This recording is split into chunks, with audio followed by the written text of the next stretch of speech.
Hello viewers, welcome to my YouTube channel. My name is Biatha, BIANCA-LET'S. Today we are discussing a very important topic about, what are we talking about? I think we're talking about how to get more bucks. Oh, more moolah. As an employee, that is.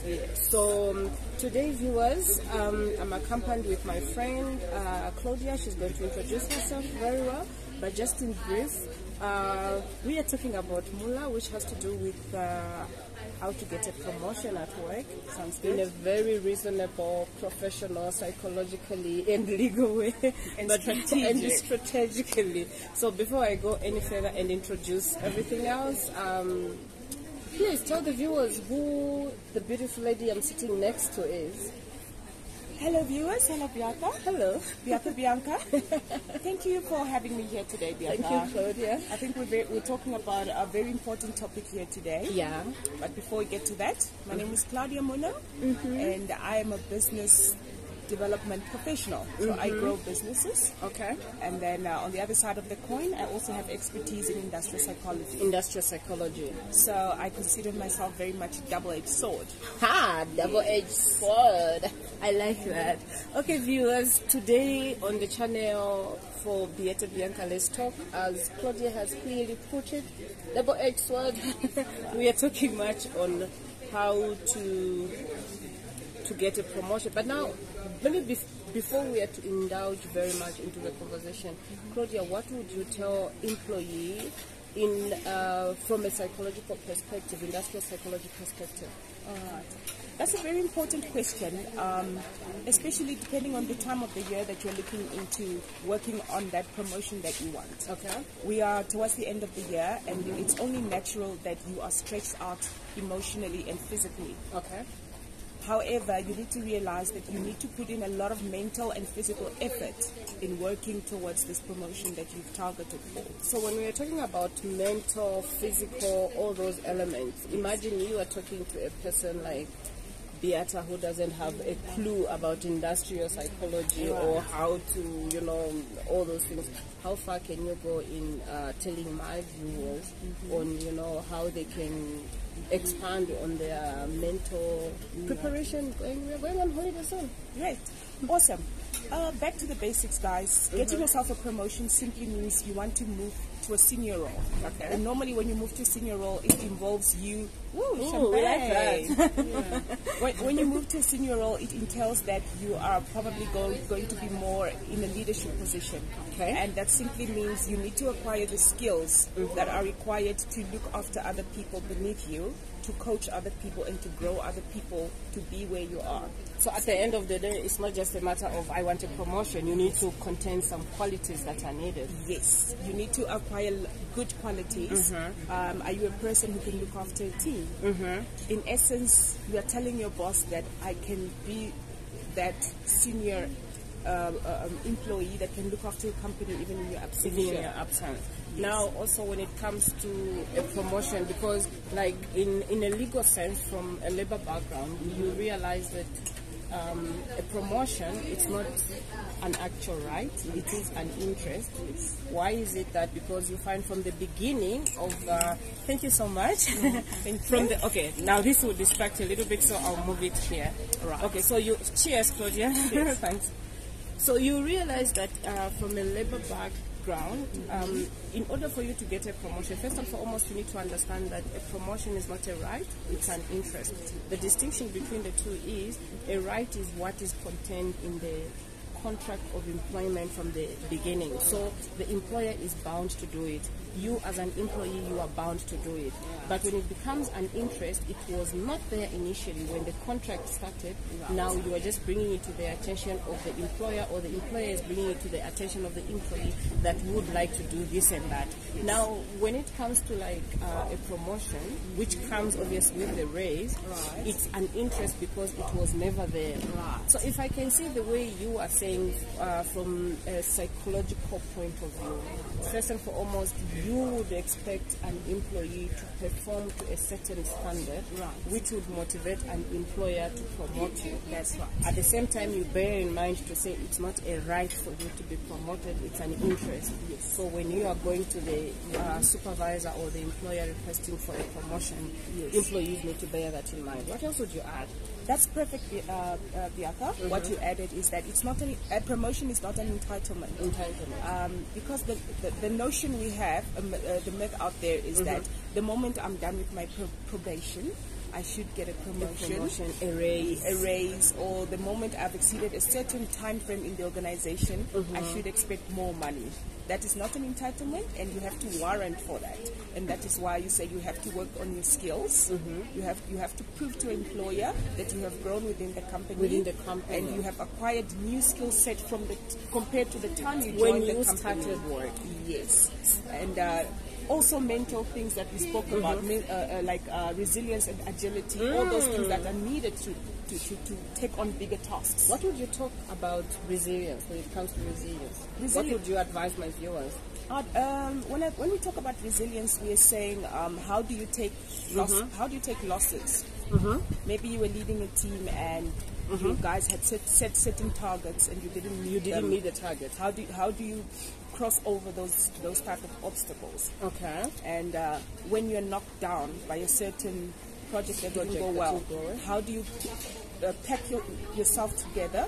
How do you go back to the drawing board and say, let us re-strategize and let's go for it with double energy without giving up on your goals? So it becomes an issue of you look at what worked, what didn't work, and then you go back to the drawing board, redo it again without having to give up. You develop a resilient kind of attitude towards work and so forth. Okay. Just another thing I'd also love to add is agility. Agility? It simply means how flexible are you to quickly realize that this was a flop and let's reorganize ourselves in a fast-paced manner, that you don't waste your time or much of the employer's time. Okay, what more would you add or tell my viewers within a short period of time, especially regarding issues on promotion and while you are still recuperating yourself or trying to get your thoughts together? Like I was explaining earlier on, to say a promotion is not a right, but it is an interest. If I'm not a psychologist, but I did obvious a bit in law, but I wouldn't really explain it in a way that you would explain it from an industrial perspective. You understand? What would be other things maybe that you may tell employees together also as well on the employer side? Because remember, it's a two-way thing. We can advise employees and say, this is what you were supposed to do to get a promotion. How about the receiver of the information, like a supervisor now and so forth? All right. Yes, from the employer? The employer side? Yes, from the employer side, I would say, as an employer, be on the lookout for those employees that bring innovation to your team. To the team. Those employees that bring creativity to your team. Those employees that help you with conflict management. Because actually, Cody, the point you are raising is very cardinal, meaning that you would find some companies, instead of looking within the organization to promote, they would rather go source out. And instead of motivating employees to do great or to do better by giving them promotions and so forth, they go outside. So I just want you to put much emphasis on that point that you just raised. That's a good one. Yeah. Please just add more, furthermore, whatever that is there. I came across a post on LinkedIn, very interesting post, and it said my company had advertised a senior role, which I was very well acquainted with, and it had all the experience. And this lady, for some reason, was not chosen, but the human resource preferred to get an outsider.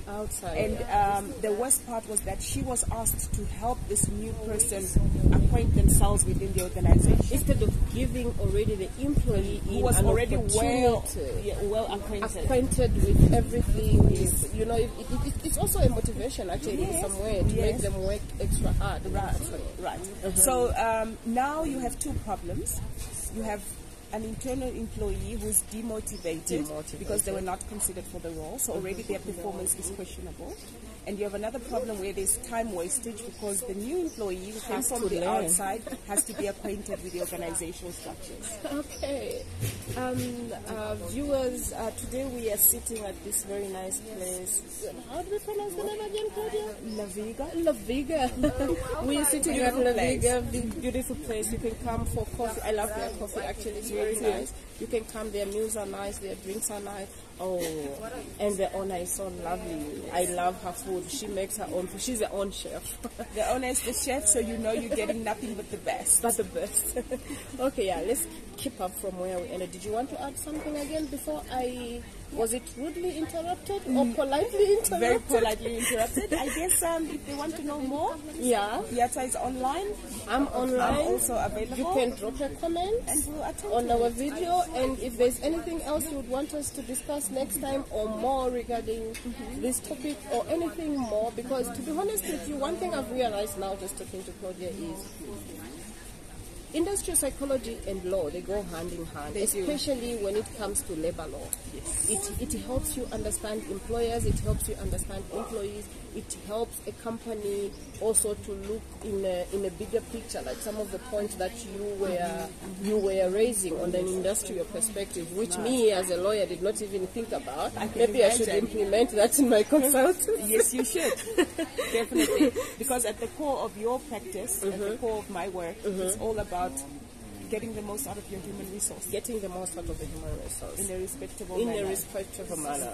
And the building manner. And the building manner, which is very, very nice. So viewers, you are watching Bianca-Let'S Talk, and today we were talking about, from industrial perspective, how to get a promotion, incorporating a little bit of legal, but it was much on the industrial side. Right. So subscribe, those ones who are new, hit the notification button, follow.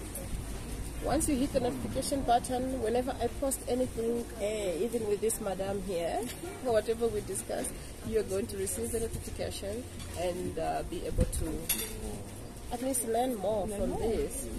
Okay, thank you so much. Yeah, and for those aspiring for promotions, best of luck. All the best. Hope you get your bonuses. December is coming. Christmas. Yay. Okay, bye. Bye, guys. Thanks for listening. And thank you, Biatha. Thank you so much, Claudia.